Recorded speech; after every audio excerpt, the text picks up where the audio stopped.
Jangan sibuk pasal tanggungjawab yang tak ada kaitan dengan kita. Perkara yang bukan tanggungjawab kita, jangan sibuk.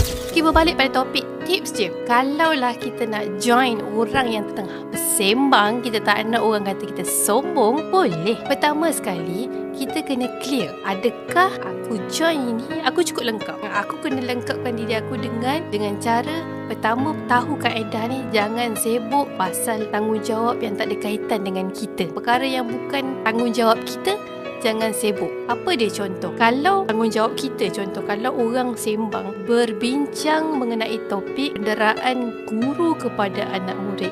Isu sekarang viral kan? Jadi diorang sembang macam mana boleh nak tahan sabar ni sampai cikgu boleh pukul murid macam tu, sekali dahsyat. Betul, orang pun sembang sepatutnya guru kena cuba tarik nafas, kita boleh menyampuk tak dengan perkara yang baik? Boleh, sebab tengah membincangkan berkenaan tanggungjawab sebagai umat.